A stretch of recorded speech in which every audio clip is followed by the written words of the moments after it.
ہم نے رب کے حکموں کو توڑا، ہم نے پرواہ ہی نہیں کی۔ ہم سمجھے دنیا میں آئے ہیں تو ہماری دنیا ہے، آوارہ ہوں، خواہشات نفس کے مطابق زندگی گزاریں، آنکھیں بے حیائی میں لگی رہیں، سوچیں آوارگی میں لگی رہیں، کان نغمے سنتے رہے، زبان جھوٹ بکتی رہی، ظلم و جبر کا بازار گرم رکھا، عصمتیں عزتیں پامال کرتا رہا، لوگوں کا مال لوٹتا رہا، حق غصب کرتا رہا، کلیجی اور دل چیرتا رہا، لوگوں کو زخمی کرتا رہا، لوگوں کے جذبات سے کھیلتا رہا، پرواہ ہی نہیں کی کہ یہ دنیا ہے، امتحان گاہ ہے، چند دنوں کے لیے آئے ہیں، اللہ کے حضور پیش ہونا ہے، عملوں کا حساب ہونا ہے۔ اب جب وہ دیکھیں گے کہ ہمارے ساتھ کیا ہونے والا ہے تو ان کے چہرے پہلے بگڑ جائیں گے۔ کیوں؟ وہ گمان کریں گے کہ ان کی ریڑھ کی ہڈی توڑ دی جائے گی، ایسے عذاب آئیں گے جس طرح کسی کی ریڑھ کی ہڈی ٹوٹ جائے تو اس کا چہرہ شگفتہ گلاب تو نہیں ہوتا، اس کا چہرہ جو ہے وہ تو کس قدر مرجھایا ہوا ہوتا ہے۔ تو اللہ ارشاد فرماتا ہے اس طرح ان کے چہرے ہوں گے۔ ابھی عذاب آیا نہیں ہے لیکن چہرے پہلے ہی اترے ہوئے ہوں گے، اور جب عذاب کی بھٹی میں ڈالے جائیں گے، اللہ اکبر، اور وہ سخت عذاب، حضور نے جبریل امین سے پوچھا مجھے جہنم کے عذابوں کا ذکر سناؤ۔ عرض کی حضور سب سے ہلکے عذاب کی کہانی سناتا ہوں، اور وہ یہ کہ جہنمی کے پاؤں میں آگ کا جوتا رکھا جائے گا، باقی پورا بدن اس کا سلامت ہوگا۔ یہ سب سے ہلکے عذاب کی کیفیت ہے۔ اب پاؤں میں آگ کا جوتا ہوگا، حدت، گرمی، شدت اتنی ہوگی کہ دماغ پگھل کے ناک اور کانوں کے راستے سے باہر آ جائے گا۔ پاؤں میں رکھے ہوئے جوتے کی گرمی دماغ کو ایسے چڑھے گی کہ وہ پگھل جائے گا اور ناک اور کانوں کے راستے سے باہر آ جائے گا۔ تو اللہ کے عذاب کے خوف سے چہرے بگڑ جائیں گے، حالت سلامت نہیں رہے گی۔ یہ بات ذہن میں رکھیں کہ اللہ جس کو جہنم میں ڈالے گا اس کو اس صورت میں نہیں ڈالے گا، یہ محمدی صورت ہے، یہ شکل اس کی چھین لی جائے گی اور اس کی شکل بڑی کر دی جائے گی۔ اس کا ایک ایک دانت احد پہاڑ جتنا ہوگا۔ احد پہاڑ کا پھیلاؤ 15 کلومیٹر پہ ہے، 15 کلومیٹر کا ایک دانت، اور 32 دانت کتنے ہوں گے تو منہ کتنا بڑا ہوگا۔ اس کو اتنا بڑا اس لیے کیا جائے گا تاکہ وہ عذاب کی تکلیف زیادہ سہے۔ 70 گز موٹی کھال ہوگی، اور کھال جل جائے گی تو اللہ قرآن میں فرماتا ہے ہم نئی کھال دے دیں گے تاکہ عذاب کی تکلیف اس کو گوارا کرنی پڑے۔ پھر چیخے گا، چلائے گا، ہائے مجھے پانی دو، پانی دو، پیاس کی شدت ہے۔ 70 سال تک تو اس کی کوئی آواز ہی نہیں سنے گا۔ 70 سال کے بعد داروغہ جہنم چیخ کر کہے گا کیا مانگتا ہے؟ وہ بولے گا مجھے پانی چاہیے۔ کہا جائے گا تو بے بھی ملتا ہے پانی۔ پھر داروغہ جہنم اسے پانی دے گا، کوکا کولا کی بوتل دے گا یا پیپسی تھما دے گا یا منرل واٹر کی بوتل دے گا؟ نہیں، قرآن بتاتا ہے اسے مائے حمیم دیا جائے گا، کھولتا ہوا پانی، اور وہ اتنا گرم ہوگا جب پینے کے لیے چہرے کے قریب کرے گا اس سے اٹھتی ہوئی بھاپ کی وجہ سے چہرے کی کھال ادھڑ کے اس کے اندر گر پڑے گی، لیکن اس کے باوجود اس کو پینا پڑے گا۔ اللہ فرماتا ہے یہ دنیا ہی سب کچھ نہیں ہے، سمجھ لیا یہی سب کچھ ہے، آخرت کو بھول گئے، صبح اٹھے کام پہ چلے گئے، شام آئے آوارگی میں چلے گئے، صدائیں آتی رہی حی علی الصلاح حی علی الفلاح، کوئی پرواہ نہیں کی، نہ پیشانیوں نے سجدے کیے، نہ سوچوں میں پاکیزگی آئی، زندگی یوں گزار کے چلے گئے۔ ایسے نہیں، کہا ایک وہ ہوں گے جن کے چہرے شگفتہ گلاب ہوں گے، ایک وہ ہوں گے جن کے چہرے بگڑے ہوئے ہوں گے۔ اللہ اکبر، کلا اذا بلغت التراقی، یہ تو قیامت کا منظر ہے نا، قیامت سے قبل بھی ایک منظر ہے، اللہ اس منظر کو بھی بیان کر رہا ہے۔ کلا اذا بلغت التراقی، ہاں ہاں جب جان گلے کو پہنچ جائے گی۔ اے انسان تیرے اوپر وہ گھڑی بھی آنے والی ہے، وہ وقت بھی آنے والا ہے جب سانس اس ہنسلی میں اٹک جائے گا، جب سینے سے بھی سانس اوپر چلی گئی، اب ڈاکٹر بھی لا علاج قرار دے رہے ہیں کہ اب علاج نہیں رہا ہے، جان بس اب نکلنا چاہ رہی ہے، اور کہا جائے گا کوئی جھاڑ پھونک والا بلاؤ۔ اب ڈاکٹروں نے تو جواب دے دیا، اب سانس اٹک گئی گلے میں، چند لمحوں کی مہمان ہے۔ اب ڈاکٹروں نے کہا اب ہماری جانب سے لا علاج ہو گیا، اب لے جاؤ اس کو گھر، یا وینٹیلیٹر پہ ڈال دیتے ہیں اس کو، بس اب ہماری جانب سے کوئی اس کا علاج نہیں ہے. اب گھر والے روتے ہیں, کہتے ہیں کوئی جھاڑ پھونک والا لاؤ, کوئی دم والا لاؤ, شاید وہ کوئی دم کرے تو اس کی جان میں جان آ جائے. ڈاکٹروں نے تو لا علاج قرار دے دیا. وَظَنَّ عَنَّهُ الْفِرَاقِ. اللہ فرماتا ہے یہ تو جھاڑ پھونک والے کو ڈھونڈ رہے ہیں, لیکن جس کی سانس یہاں اٹکی ہے وہ سمجھ گیا ہے اب موت آ گئی ہے. اس کو یقین ہو گیا ہے کہ اب موت کے لمحے آ گئے ہیں, اب میں بچ نہیں پاؤں گا. اب آنکھیں تاڑے لگی ہوئی ہیں. وَالْتَفَّتِ السَّاقُ بِالسَّاقِ. پنڈلی پہ پنڈلی چڑھ رہی ہے. جب موت آ جاتی ہے تو پھر پنڈلی سے پنڈلی لپٹ جاتی ہے, اس کو پھر جدا کرتے ہیں اور جدا کر کے دونوں انگوٹھے باندھ دیتے ہیں تاکہ پنڈلی کے اوپر پنڈلی نہ چڑھے.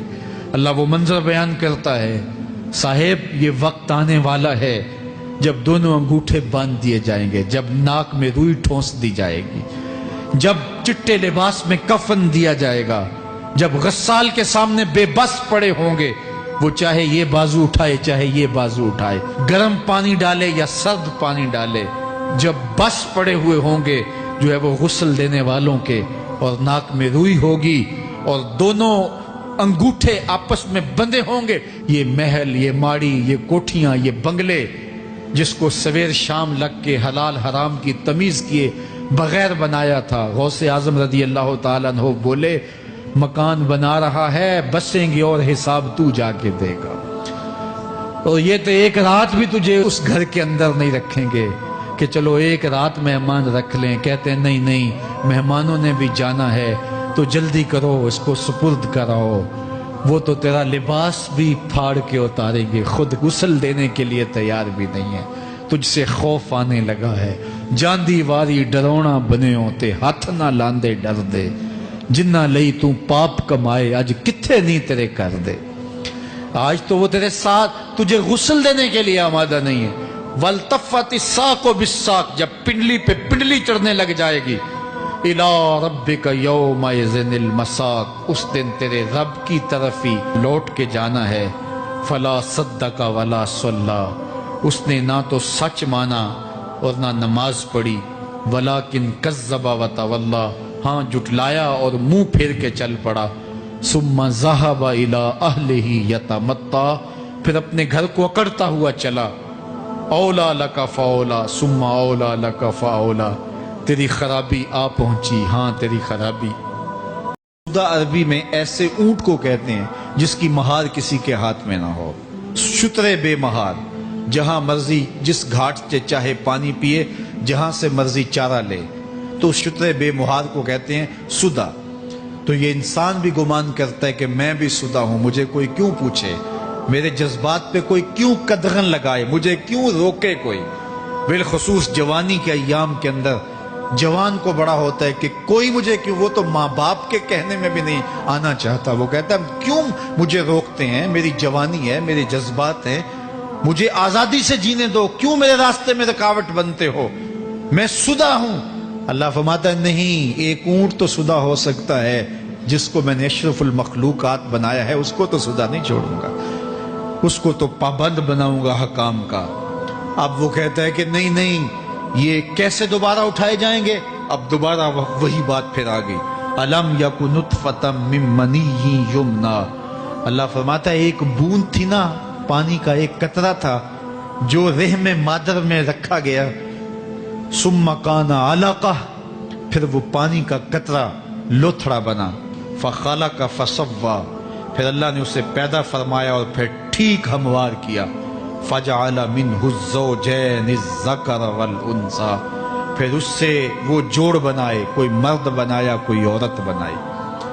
کہا اب غور کر, اب تیری آنکھیں دیکھتی ہیں, بجلیاں چمکتی ہیں, تیری زبان کا طوطی بولتا ہے, لوگ اشش کرتے ہیں تیری گفتگو پہ, تیری گفتار پہ صدقے جاتے ہیں, تیرے لہجے کے جمال کو دیکھتے ہیں, تیرے سینے کا زور, تیرے پنجوں کی طاقت, تیری دماغ کی تیزیاں اور تیری سوچوں کے اجالے, تیری زوردار ٹانگیں, تیرے کڑیل بازو اور تیری چوڑی چھاتی اور تیرے گلاب کی پتیوں جیسے ہونٹ اے انسان یہ سب کچھ کہاں تراشا گیا؟ ماں کے رحم میں، اس تاریکی میں جو 3 پردوں میں تھی، تیرا سر تیرے گھٹنوں میں تھا، اور تیرے رب نے وہاں تیرے اندر نسوانیت یا رجولیت کی صلاحیتیں پیدا کی، تیری آنکھوں میں چمک پیدا کی، تیرے کانوں میں نغمے بکھیرے، تیری زبان کے پٹھوں پہ قوت ذائقہ رکھی،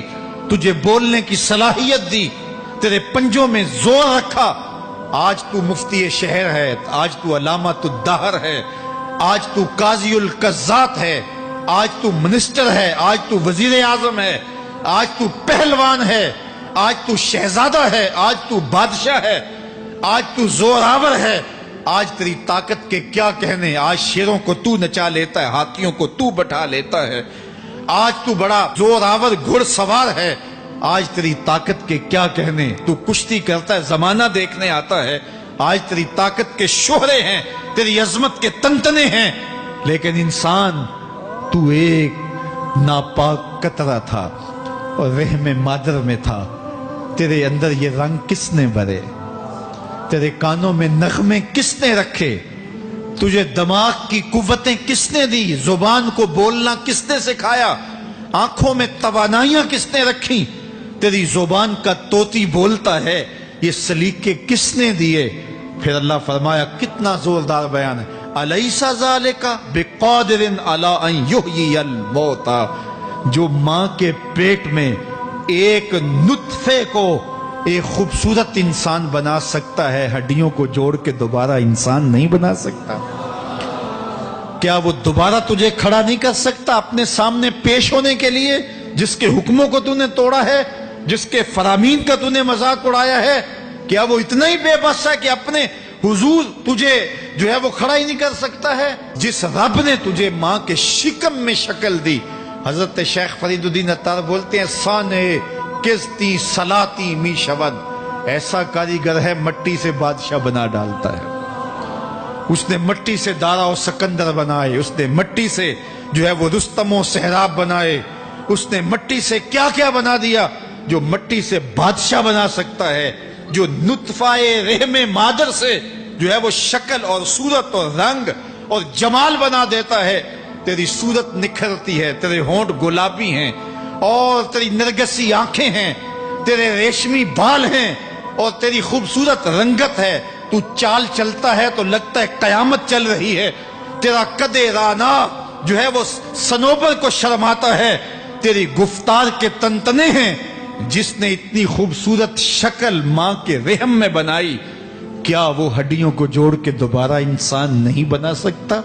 وہ دوبارہ انسان بنائے گا اور پھر تجھے اپنے حضور کھڑا کرے گا۔ اور ایک حدیث میں آتا ہے، اللہ بندے کو اپنے حضور کھڑا کرنے کے بعد اپنے سامنے سے ہٹنے نہیں دے گا جب تک 5 سوال نہیں پوچھ لے گا۔ ان عمرہ ہی فیما افنا ہو، اس کی عمر کے بارے میں پوچھے گا، کہاں ضائع کی؟ میں نے تجھے زندگی دی، 60 سال 70 سال 40 سال 50 سال، اس زندگی کو کہاں گزار کے آیا ہے؟ ان شبابہ فیما ابلا ہو، اس کی جوانی کے بارے میں پوچھا جائے گا، جوانی کہاں گزار کے آیا ہے؟ مجنوں تو نہیں بنا رہا، خواہشات کا اسیر تو نہیں ہو گیا، دیوانوں کی طرح زندگی تو نہیں گزار کے آ گیا؟ تیری جوانی کسی چوک میں تو نہیں گزری، تیری جوانی آوارگی میں تو نہیں گزری، ساری رات سوشل میڈیا کے اوپر گندگی اور غلاظتیں تو نہیں دیکھتا رہا؟ تیری زندگی گزری کہاں ہے؟ تیری جوانی گزری کہاں ہے؟ اگر کوئی جواب نہ ہوا تو پھر کیا جواب دے گا؟ اور وہ کتنا خوش نصیب ہوگا جو کہے گا، مالک میری جوانی سجدوں میں گزری، میری جوانی قیام میں گزری، میری جوانی رکوع میں گزری۔ میرے حضور فرماتے ہیں، سبعۃ یظلھم اللہ فی ظلہ یوم لا ظل الا ظلہ، 7 اشخاص ایسے ہیں قیامت کے دن جب کوئی سایہ نہیں ہوگا، اللہ ان 7 کو اپنے عرش کا سایہ دے گا۔ ان میں سے دوسرا شخص میرے حضور نے بیان فرمایا، وشاب نشأ فی عبادت اللہ، وہ جوان جس کی جوانی اللہ کی عبادت میں گزری۔ جوانوں، اپنی زندگی کو مالک کی دہلیز پہ لے آؤ۔ جوانی وہی ہے جو مالک کی چوکھٹ پہ گزرے۔ اپنے دل کا تعلق جوڑو، عشق کرنا ہے تو پھر آمنہ کے لال سے کرو۔ محبت کا رشتہ ان سے جوڑو، تعلق کا ربط ان سے قائم کرو، جوانی کو دین کی راہ پہ ڈالو۔ اللہ اکبر۔ سنو میرے حضور کا فرمان، انا حبیب اللہ، میں اللہ کا حبیب ہوں۔ پھر فرمایا الشاب التائب حبیب اللہ، جو جوان جوانی میں توبہ کرے وہ بھی اللہ کا حبیب ہے۔ آؤ اللہ کے حبیب بن جاؤ، اللہ کے حبیب بن جاؤ، اللہ کے حبیب بن جاؤ، اللہ کے محبوب بن جاؤ۔